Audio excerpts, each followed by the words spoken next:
Hello and welcome in to Fantasy Focus Football. My name is Daniel Dopp, joined by Yates and Stephania Bell. We have a huge show set up today. We haven't seen Stephania in like a week, so we're going to have Stephania dump out her camp notebook on all the injuries and things that she's been a part of. We also have a bunch of quarterback and pass catcher stacks that we are going to talk our way through, and some fact or fiction as well. It's going to be a very, very fun show. But first, guys, like I said, Stephania, I haven't seen you in almost a week. Where have you been, kid? Haven't you enjoyed it? No, it's been terrible. Come on. Yeah, I've been running around the countryside, dodged tornadoes in Cleveland, for real. Oh, gosh. Yeah, for real. Tornado in Cleveland, not what I would have expected. I can did not have that on my bingo card. Actually, pretty funny. When we were in Cleveland, in the media room, before we were going outside for practice, like everybody's phones went off with the alert. The alert, yeah. But media being who they are, everybody just like put their phone in their pocket and went outside. I was like, I'm sorry, I lived in the Midwest. And I took one look out the door. I'm like, I just waited, but pretty soon everybody comes running back in, and everything was back indoors. I thought you were going to say all of a sudden everybody in the media's phone went off as they simultaneously got the alert from Adam Schefter that Brandon Ayuk had been traded to the Browns. I'm just. That was definitely there. There was a lot of talk about that. Chatter that day, and I've been like, nothing's happened there. Nothing's happened, and I'm sitting this one out because I know what I expect to happen. You know what? I think we're all sitting this one out at this point. I'm just ready to let the news come to us. Well, it must be where I go because I was at Browns and the whole Ayuk chatter was going on. Of course. 4.5 hour delay, but I still made it to the Vikings on time the next day, which was lovely. My first time at that facility, and then I was out at the Chargers. Okay.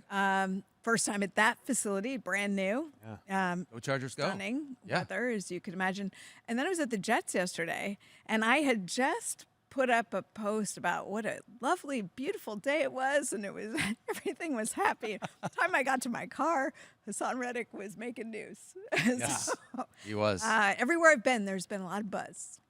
But so where are you headed next? I want to get out ahead of this buzz. The next couple of stops. Going to Boston for the live show. Anything you need to know about us? That's right. Hey, let's just announce that again right now. Live show in Boston, August 15th at Banners. You're going to want to check it out. Yes, Felix? I was told we added a couple extra tickets, so this is your sort of last chance. Can't wait to see everybody there at the house that Jason Tatum and Jaylen Brown built. That's right. No big deal, but I just talked to Jaylen Brown when I was in Spain a few weeks ago.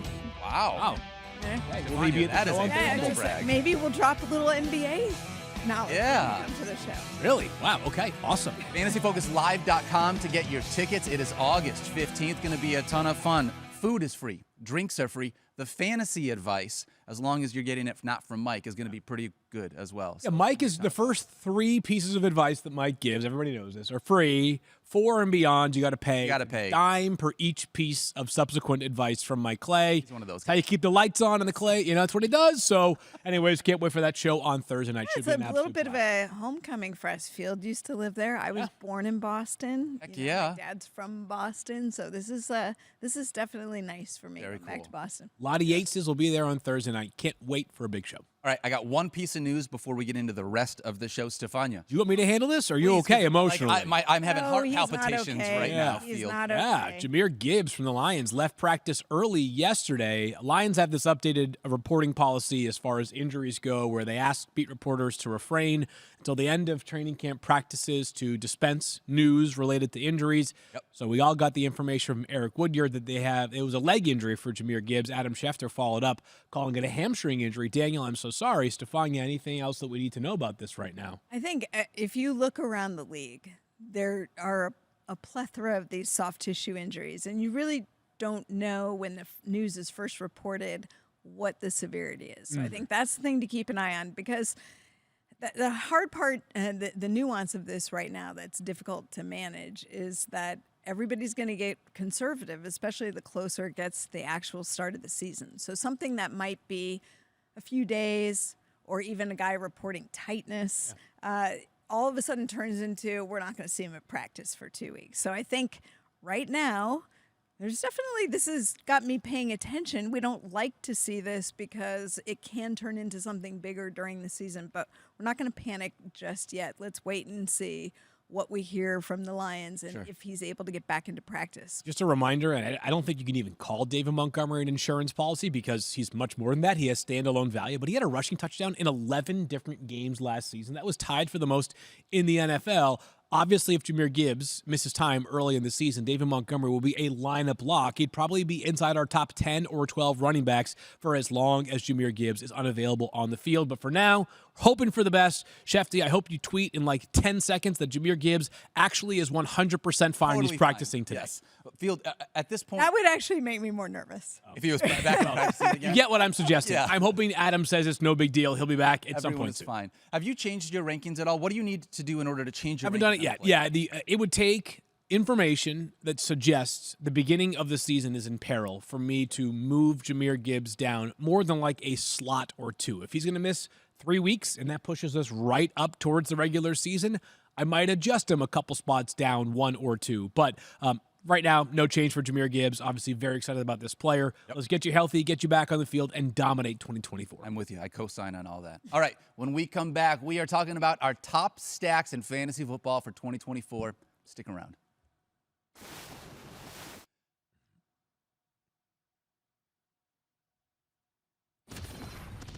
Back here in Fantasy Focus, Daniel Dopp, Stephania Bell, and Field Yates. Guys, we're talking about our top stacks in fantasy football for 2024. Let's talk a little bit, though, about the strategy of stacking players, right? And what we're talking about here is usually a quarterback with one of their pass catchers, either a wide receiver or a tight end. There's a couple different reasons to do it, Field, but the big one for me is the idea of maximizing the upside on a player. If you've got, let's say, Nico Collins, and he's got a 35-point, or maybe we'll say Stephon Diggs because you love Stephon Diggs. If you've got Stephon Diggs and he's got a 35-point day, chances are C.J. Stroud also had a pretty good day to help Stephon Diggs be able to get there. So you're maximizing both of their values, but there is some intrinsic risk when you're stacking people as well. Yeah, for sure. I mean, think about the wide receiver value specifically, right? We've seen quarterbacks hold the tide even when their top wide receivers were down. We talked about Josh Allen and what he did not get from Stephon Diggs or Gabe Davis consistently in the final 8 games of last regular season. It meant nothing to Josh Allen. He's that good as a rusher and can find ways with other receivers. Part of the reason why I'm still optimistic going into this year to have him as the clear-cut number 1 quarterback. But for the wideouts, it becomes a lot more perilous. Think about if you stacked Joe Burrow and Ja'Marr Chase last year.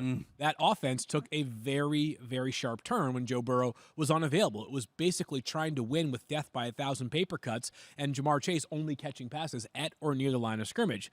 So I'll ask you, Stephania, philosophically, are you somebody that intentionally targets stacks in your drafts? I don't usually. I mean, unless there's some kind of bonus points where there are leagues where there is some sort of bonus when you have 2 players on the same team who are scoring. But for me, we've talked about quarterbacks can score you a lot of points even if the teams don't produce a ton of points and vice versa. You can have one wide receiver who's excelling. Quarterback doesn't have the greatest day. They're not always tied to each other. But if they both have a bad day, then that's a really bad day for you in fantasy. Then you're really hurting. I feel like best ball is usually where we talk about stacks. Season-long fantasy, there's a little bit more risk, but in best ball, you want to maximize that upside as much as you possibly can. I draw a parallel with stacks to how I talk about bye weeks in my draft, is that generally, and this year's a little quirky because we have, and I can't wait to rant about this during the time when bye weeks actually get going. The NFL just completely fumbled this one in terms of not just having a lot of teams nervous there for a fantasy second. relevant on the same week as a bye, having a bye the same week, but also the fact that we've got 6 teams on a bye in week 14 this year. It's going to be completely stupid. Painful. Anyways, I digress. Identify one of your biggest money makers, which is fantasy football, just FYI NFL. But for stacks and bye weeks, like if it happens that all of a sudden I realize like my top quarterback and my top receiver have the same bye week in the draft, it did not dissuade me from taking a player. My general stance on quarterback wide receiver stacks, you're going to notice this. We're not talking about like, hey, what do you think about, I'm sorry to throw this guy into the bus here, but like, what are your thoughts on like Derek Carr and Rashid Shaheed, right? Like, both solid football players. Neither one of them fantasy superstars. We're talking about fantasy stars. So if it falls a certain way, in my first redraft that I have done so far this year, I landed CeeDee Lamb and Dak Prescott. And when I was looking to make my quarterback selection, I was not against Dak because I had CeeDee. It was like, this is the clear best quarterback still available. I am taking him. So do I intentionally target them? No.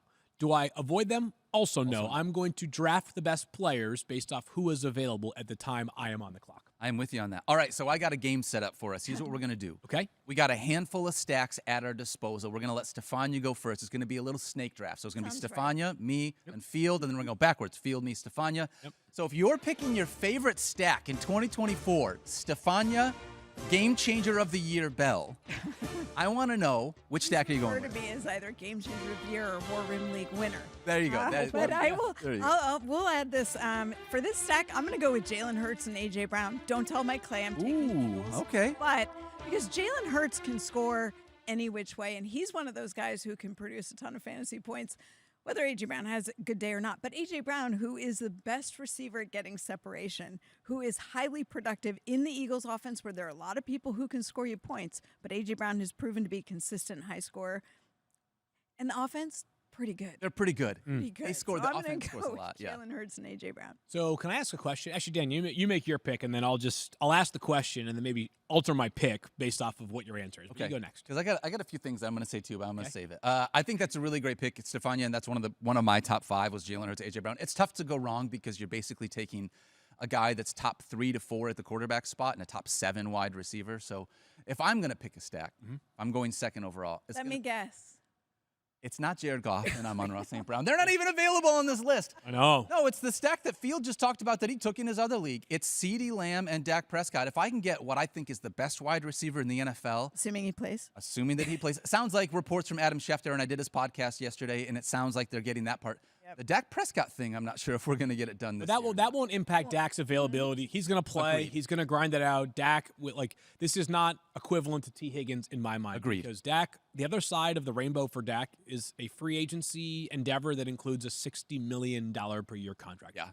I No ifs, ands, or buts about it. I look at this and being able to get a guy that had 181 targets last year, best wide receiver in the league, and great value at the quarterback position. A big part of this field is where he falls in ADP. You can wait round after round after round and still get a guy that finished as a top 3 quarterback last year. Yeah, so that is the mindset that I took when I was making my big board. And so I have 2 picks that fall into a similar category for stacks, which is Okay. great values. I have picks 3 and 4 at my disposal.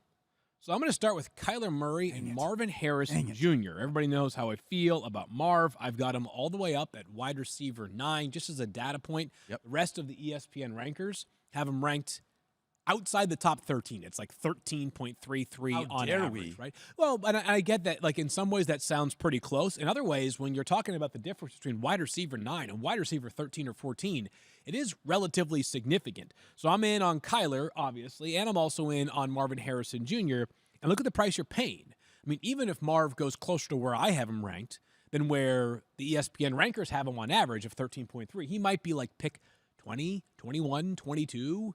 Meanwhile, Kyler Murray, I mean, that could be your 10th round pick based off of where we've been seeing him go in all of our mock drafts, which is pushing north of 50 already so far this preseason. But I think Kyler has a real path back inside the top 8 of quarterbacks once again this season for fantasy football. He was really good last year, coming off of that ACL tear, and we talk about it often. Like, what does a back look like, a running back look like, first season back from a torn ACL? Kyler tore his ACL in December of 2022, came back and right away was a rushing threat, had a rushing touchdown in his first game back for the Cardinals.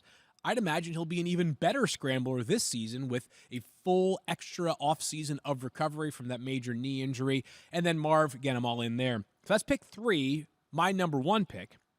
Pick 4, I'm going down the same path here. And I wanted to use this as a gateway to kind of talk about something that I've been following all the great 49ers beat reporters, including, of course, our guy Nick Wagoner, and something they have highlighted. So I'm going to go with Brock Purdy and Deebo Samuel. Whoa.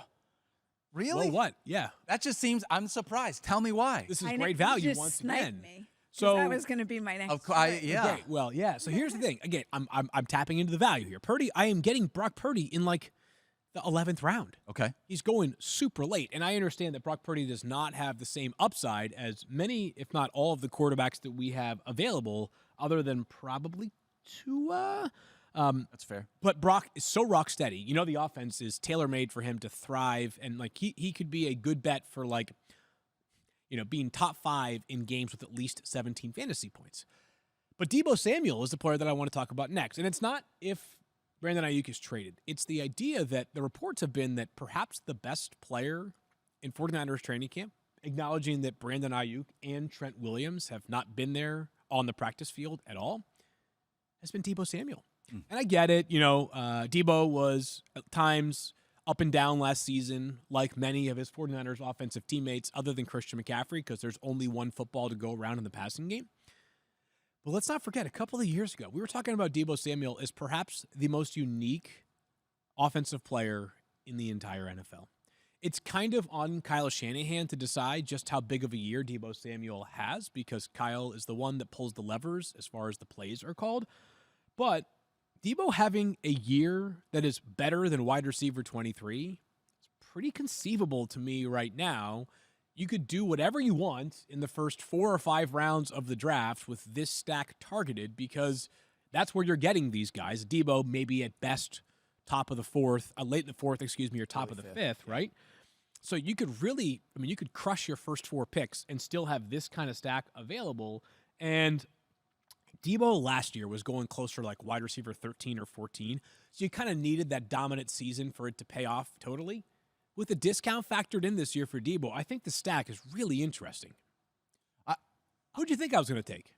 I thought you were going to go a different direction. Okay. I'm going to save it because I don't want to. Well, you're up next. I am up next. Yeah, so you can take it. You want to push back? Please do. I don't want to push back necessarily, but push back. I don't care. I think it's interesting when you look at this. One of the things that I look at for stacks is trying to find value. Usually it's value. And trying to figure out the way that other people look at rushing quarterbacks and how much they want to stack them. So, like, we haven't mentioned Lamar Jackson yet, who I think is an incredible quarterback. We haven't mentioned Anthony Richardson yet, in part because inherently... Well, I think is an incredible quarterback. You do love Anthony Richardson. Here. We all do, yeah. But I think we're at a spot where it's like when you're looking at these rushing quarterbacks, how much do you want to stack them? Like, you went with a guy in Kyler, and I think Jalen Hurts counts as a rushing quarterback, but a lot of his volume comes at the goal line as well from that perspective. Yeah. So when you're looking at these guys and you're stacking someone, do you specifically, and this is a question for both of you, would you target quarterbacks that inherently don't use their legs in order to maximize that value? Or because you're not trying to go out and stack specifically, Stephania, are you like, whatever the best value is that I can get, that's what I'm going for? Probably, but it also, baked into that is, how is the draft falling? Sure.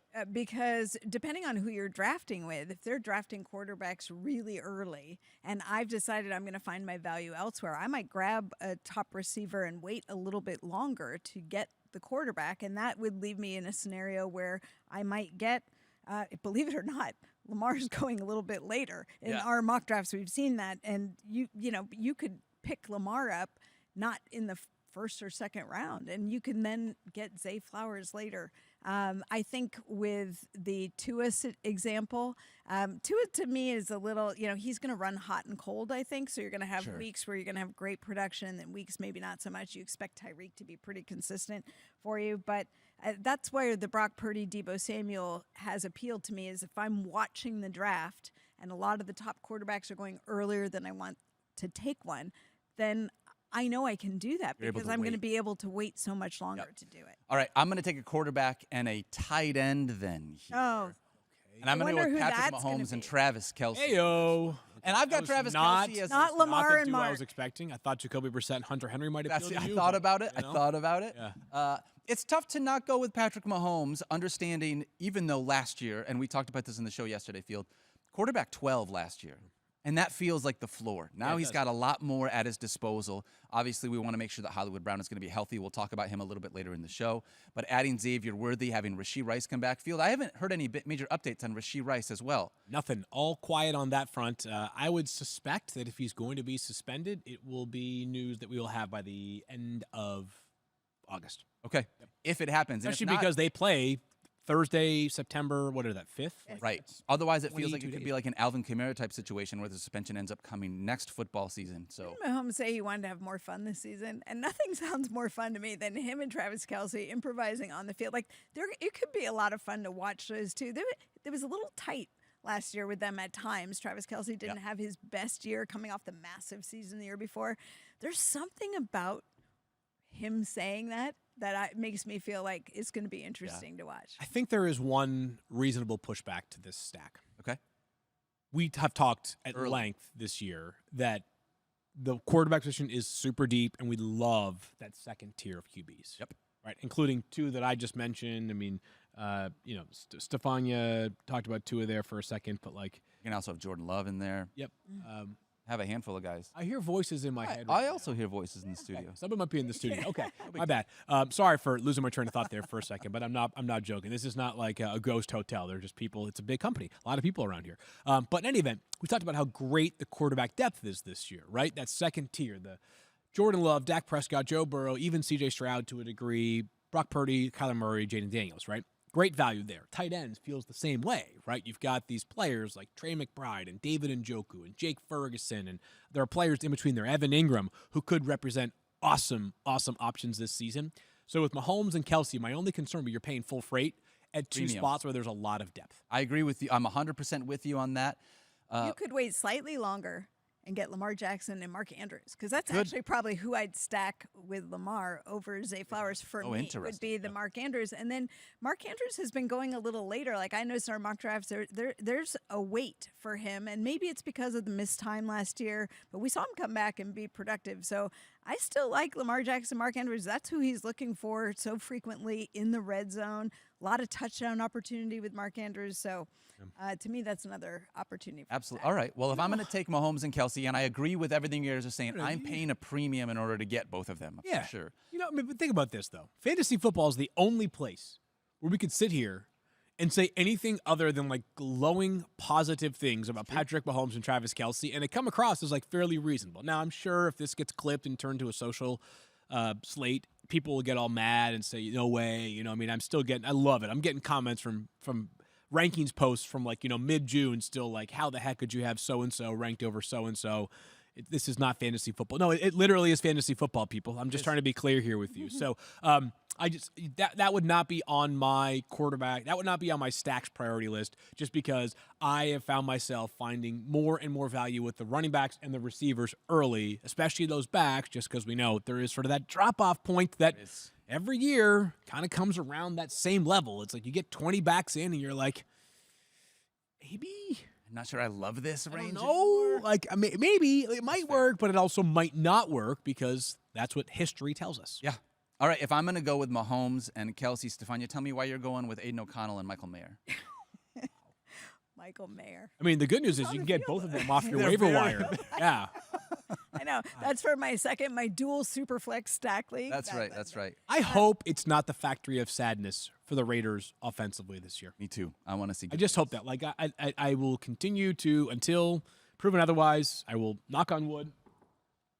Gardner Minshew.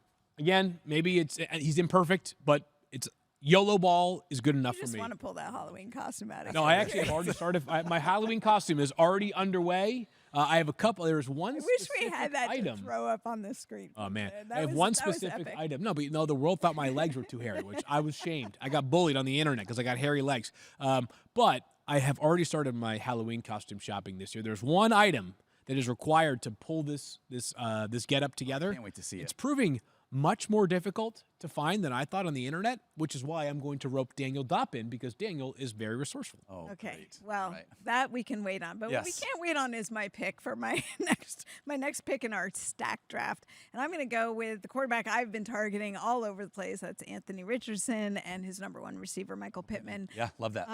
Although, I would take Adonai Mitchell too. I mean, to me, I think he's an up-and-comer. If you can't get Michael Pittman, they're probably going close to the same time, because Michael Pittman, one of the top wide receivers. Anthony Richardson, you're not paying the same premium you are for Patrick Mahomes or Josh Allen, but I think you're getting a guy who could rival them when it comes to how he finishes at the end of the year. Brilliant. Absolutely. And Anthony Richardson, we know what kind of an athlete he is. We know he can get you points with his legs. We heard confirmation from his head coach that they are not going to limit him. I think people thought injury risk or going to change him. Nope. They want him to be who he is. And by the way, not to brag, but I spent time with Anthony Richardson in July where he's training.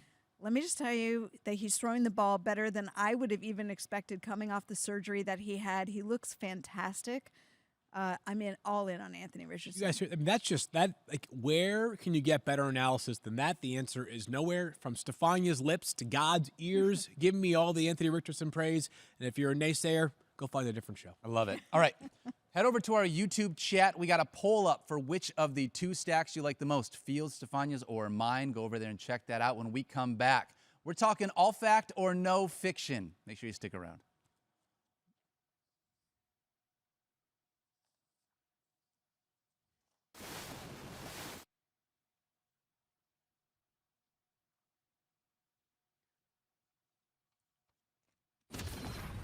All right, back here on Fantasy Focus, Daniel Dopp, Field Yates, and Stephania Bell. A new game to play today, friends. It's called Fantasy Fact or Fiction.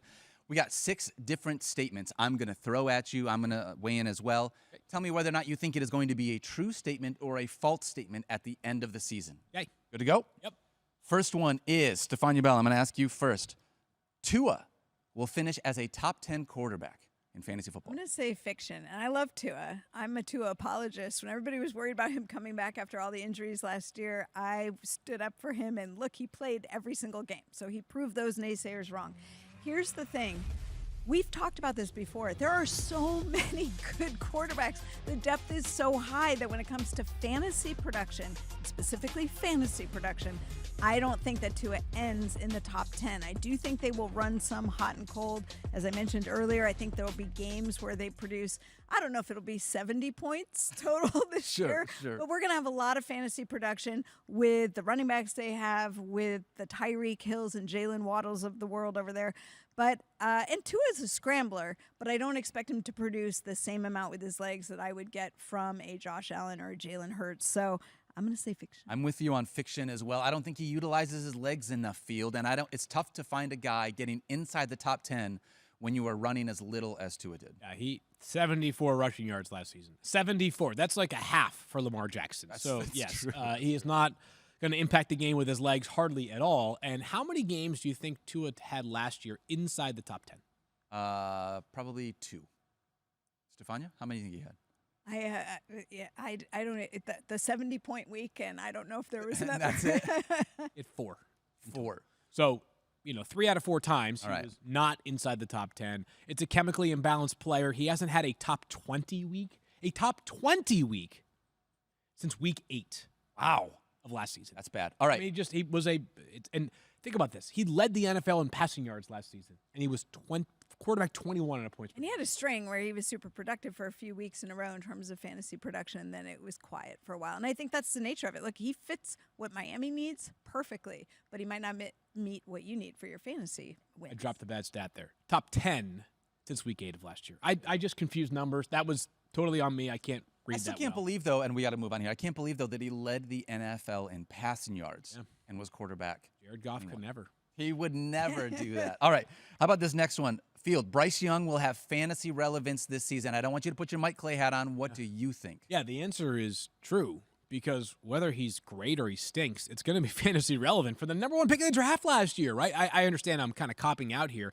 I've made my case. I do not have Bryce Young ranked inside my top 20 this year. Mike believes he could have a little bit of a breakout. I'm less optimistic about this Carolina Panthers offensive operation in many ways. But if he stinks and the Panthers are picking high once again, which they will if he stinks, we're going to be talking about whether the team should pivot after 2 years and all that draft capital given to the Chicago Bears, and what will go down is one of the greatest trades in NFL history executed by Ryan Poles. I'm going to say fiction. I don't think he has his own fantasy relevance, but he will prove relevant for wide receivers like Deontay Johnson and hopefully Adam Thielen, as well as like a late round kind of guy. Stephania, where are you at on him? On Bryce Young? Yep. Fantasy relevant season. Fact or fiction?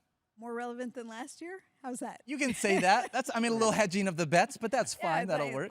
I mean, he's not who I'm looking to. Like, is he a guy that you guys are actively seeking out to draft? No, he's not. But so, like, the question. But I mean, so fantasy relevant, like, define that for me. Is it? Well, I guess here's the question: if Bryce Young evolves to like Geno Smith, Baker Mayfield, Matthew Stafford level, where he kind of like by making other players. What I mean by that is no, like guys who have like objectively really good real football weeks. Yeah. But don't have consistent fantasy value. I would say that's irrelevant, but it will be a big step forward for him as far as the Panthers are concerned. That to me feels like the more likely narrative outcome. So that's what I'm saying. Is like to me becoming fantasy relevant for Bryce Young would be like in the consideration for a starting quarterback every single week, or so bad that the team has to. They have to wonder, are we making changes? He was 7th amongst quarterbacks in rushing yards last season. The question to me would be, was that more because he was scrambling every single play or because the team needed him to run, wanted him to run? Yeah, with you on that. All right. Fact or fiction, this next one, Ezekiel Elliott is undervalued at running back 33 in ESPN ranks. I'm going to say fact. Okay. I think that he is just, when I look at what I believe right now, and maybe the Cowboys add somebody, but I don't think there's another running back there that when I look at goal line carries, when I look at what he did also in the passing game last year with the New England Patriots, I don't think he's going to be the Zeke of old, right? But we're talking about running back 33, guys. 33. I would not be shocked if he's at least a top 27, top 25 running back, given the potential goal line work that he's going to see in a Cowboys offense. Fair. I'm going to go fiction here. I think he's being properly valued. You're right. The passing game work was really good last season down the stretch when Ramondre Stevenson was out. The Patriots also had literally nobody to throw to, and they couldn't protect, so they just had Mac Jones and then Bailey Zappi dump the football off to Zeke. So I know that's going to be a big factor for him. I think he's going to have some boom weeks, to your point, because he's going to get the goal line carries, but I think he's also going to have some seriously inefficient weeks where it's like 12 carries for 38 yards with 1 catch and no touchdowns. All right. We got one more. Okay. Stephania, I'm going to give it to you. Mark Andrews is going to finish ahead of Travis Kelce in fantasy points at the end of the season. Fact or fiction? It's a tough one because I could see it happening. To me, it seems like a possible outcome, but I'm going to call it fiction for all the reasons I said earlier about what I think is going to happen to Travis Kelce. I do think bounces back a little bit in terms of his productivity. Mark Andrews is a touchdown machine for the Ravens, and that's where his fantasy value has really come. Last year, Andrews had more receiving touchdowns with 6 than Travis Kelce did, who had 5. Wow. And Mark Andrews played in 5 fewer games than Travis Kelce. So I think that just reinforces that he is an outlet for him. So kind of making the case the opposite direction. But the reason that I think it's fiction is because I think when it comes to volume, that's where Travis Kelce is king. Ooh. Travis is Patrick's favorite safety net. And he's capable with the ball. He can get yards after the catch. You don't really think of him like that, but he gets his balls across the middle and always is pushing for additional yards. Travis Kelce is a safety net for Patrick Mahomes in the end zone, when he's looking for options. And we don't know what's going to really happen with the wide receiver position. So who are you going to default to? The guy you trust the most. I think the volume makes Travis Kelce come out ahead of Mark Andrews. Interesting. I got to be honest. This one is going to be very interesting for me. I have Travis Kelce as one of the players that I'm avoiding, just given how deep the rest of that tight end position is. Don't do it. You stacked him 5 minutes ago. I did draft him 5 minutes ago, but he's still a guy that I would technically usually avoid in drafts based on ADP is how it works. All right, when we come back, we are talking injury updates that you need to know about from the Stephania Bell. Incomparable. We'll be back in just one moment.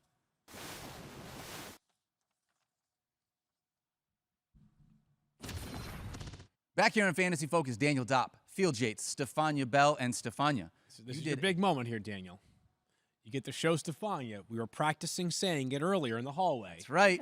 How well-versed you are. Okay, so Stephania, we got a big injury update. Answering the bell, we're calling this segment. We're going to start with Hollywood Brown, who had a sternoclavicular joint problem. Is that right? You said it perfectly. Nailed it. For you. Hard work pays off, people. I've been practicing. I said it 70 times on the car ride on the way in for what it's worth. You can do what we do in medicine, call it the SC joint, because then that gets I felt like easier. cheating. I needed to say the full thing first. Now I can say Right, exactly. It's they just call like it when second you write mention in journalism, right? Like you're allowed. Exactly. Oh, nice. You say it once and then parenthetically, and then yes, you can now refer to it. Parenthetically. I don't know what that means, but I trust you. You can refer to it as the SC joint.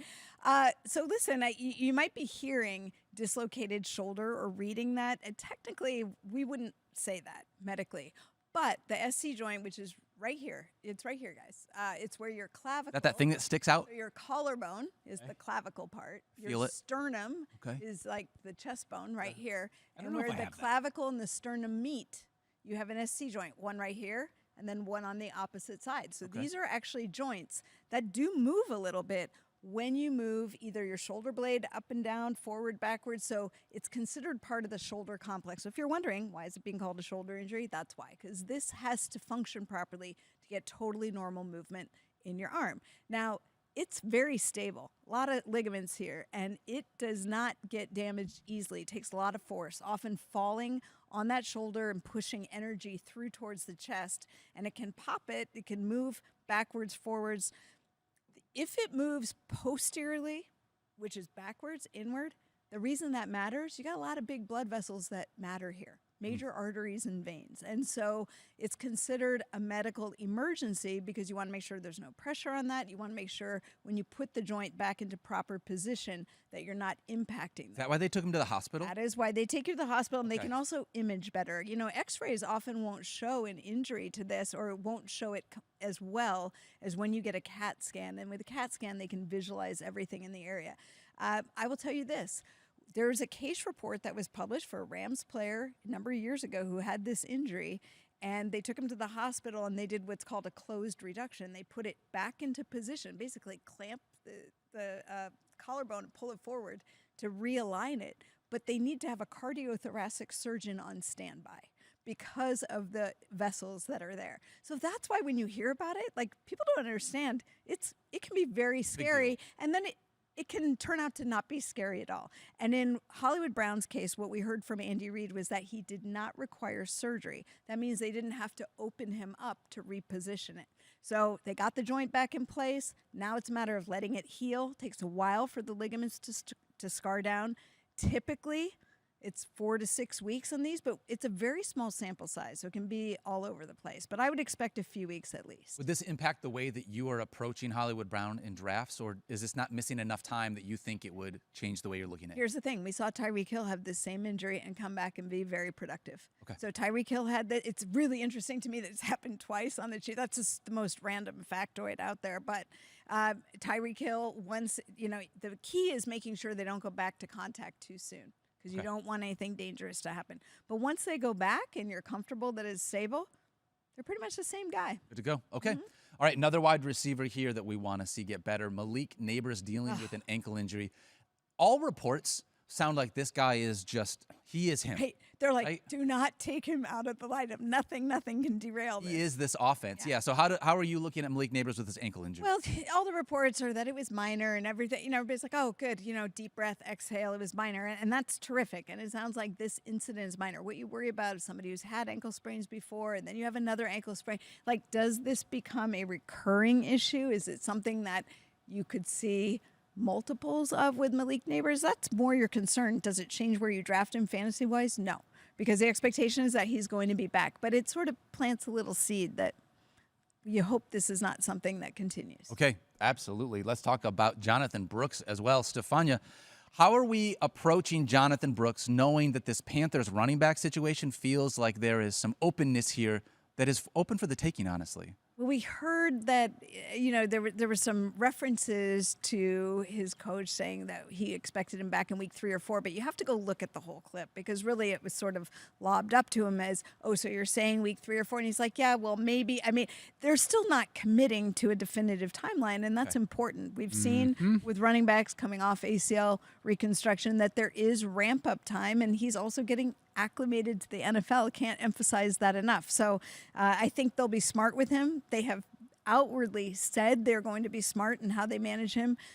If you are looking at Jonathan Brooks, I think you have to plan on back half of the season production, and then anything else is icing on the cake. I mean, even if you get that, and you mentioned it, Stephania, like, one of the last things that I want is to draft a rookie who's going to miss time early on and then still has to get used to the NFL. You're talking about return to performance, with that. And it feels like you've just cut your season in half with that player. Yeah, and it's totally fine, like, if his price drops. The problem is, as of right now, and it's still early in draft data, it's like it was at one point like RB18. It has started to drop a little bit. I don't think it's dropped enough for me yet. If it drops down to like RB30, we're talking business, because he needs to be your RB3 going into the season, not your RB2. And the ADP data early on suggested that most people were taking him as their RB2. Not to get super nerdy and like CBA stuff, but there are a lot of vehicles that teams have at their disposal to keep a player on the shelf basically for 4 weeks to begin the season while not carrying him on the 53-man roster. Wouldn't stun me if that's where Jonathan Brooks ends up, which immediately precludes him returning any sooner than week 5. Okay, so let me ask you this then. Has that impacted Chuba Hubbard's ranking at all, or are you just staying away from the Panthers' backfield given... I've got Chuba higher than our ESPN consensus rankers, but he does not bring me a ton of joy to draft right now. Okay, which makes sense. Unfortunately, not what I want to hear. Stephania, I'm going to ask you about one more so that we can move on real quick. Aaron Rodgers, the ayahuasca shaman. What do we know about him? Shaman. We know he's practicing. I was at the Jets yesterday, and, you can't post much video of what you're seeing, but I obviously watching him move around, there was a lot of first-team work happening yesterday, and I was specifically just staring at from the waist down. Just how does he move within the pocket? How does he move outside the pocket? How is he stepping into his throws? Is there anything there? I'm telling you, I didn't see a thing. Not a thing. Now, what will be interesting is when he gets tackled, if he's having to drag people, those are all different loads that you're only experiencing in the game. Sure.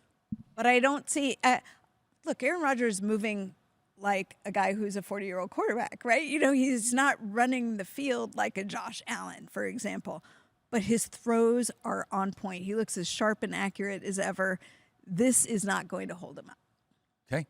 That's what we want to hear, because as someone that has Garrett Wilson on one of their keeper leagues, I want Garrett Wilson to finally be unlocked. Did Mike make you take him like second overall? Second overall. I had to draft him second overall in order to do it, which is tough. Garrett Wilson made a spectacular catch yesterday in practice. Just all right. Sensational. When we come back, we're going to take a look at the polls that we had. Who won our stack draft? Stick around. You don't want to miss it.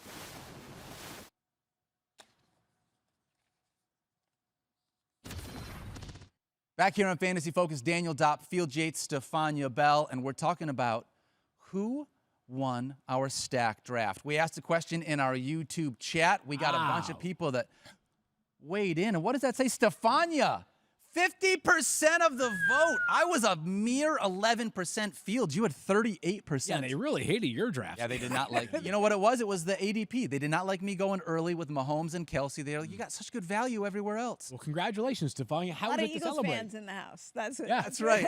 There's a lot of Eagles fans and Anthony Richardson. I think that people, I will say this: when we started our mock draft project, I got mocked by some of our colleagues for how much I loved Anthony Richardson and how early I was targeting because I'm that excited about him. And I think people are jumping on board. Yeah. It was interesting to see in that mock draft exercise how players' values shifted after we had done 10 or 15 mocks together, because you start to recognize maybe I don't need to take this guy quite as early. I can wait just a little bit. To that point of knowing who you're drafting with, Tyler Fulgham was sneaking up on the Anthony Richardson love, and he was taking him so early that he was forcing me to take him really early if I wanted to beat him. And then he backed off, and I started backing off. And it was actually a really good exercise to see, where do I have to strategically go to get a player that I want? Absolutely. I definitely noticed in doing one of these drafts when Matt Bowen was there, Dak Prescott came off the board a little bit earlier. But on a couple of the drafts that he wasn't there, I was able to grab Dak in like the 10th round. Late. And so it's one of those things where like you're just recognizing certain people like certain guys, and you notice that. This is part of the reason why mock drafting is so much fun and so valuable as a part of your experience when trying to be able to figure out how to put your team together. So it's very cool. Are you hanging in okay? Right now I am. 11%. I mean, it wasn't great. It wasn't a great showing, I guess, for today. I feel bad. You know what, Daniel? I got a really bad grade on my War Room draft league. And then what? And then I won the league. Yeah, that's so right. You know what? This is for everybody out there who thinks if you get a bad grade on your draft or people tell you, it's, there's a lot of weeks where you can, the waiver wire, Fields column is going to be essential reading week in and week out. You're going to be able to make trades. You're going to be able to do, and your draft might turn out to be just the perfect draft. So don't worry about that 11% vote, Daniel. I like the optimism here. Thank you, Stephania. Hey, my league was very disappointed in the grades that were handed out because we got a tough grader, Mike Clay. Yes.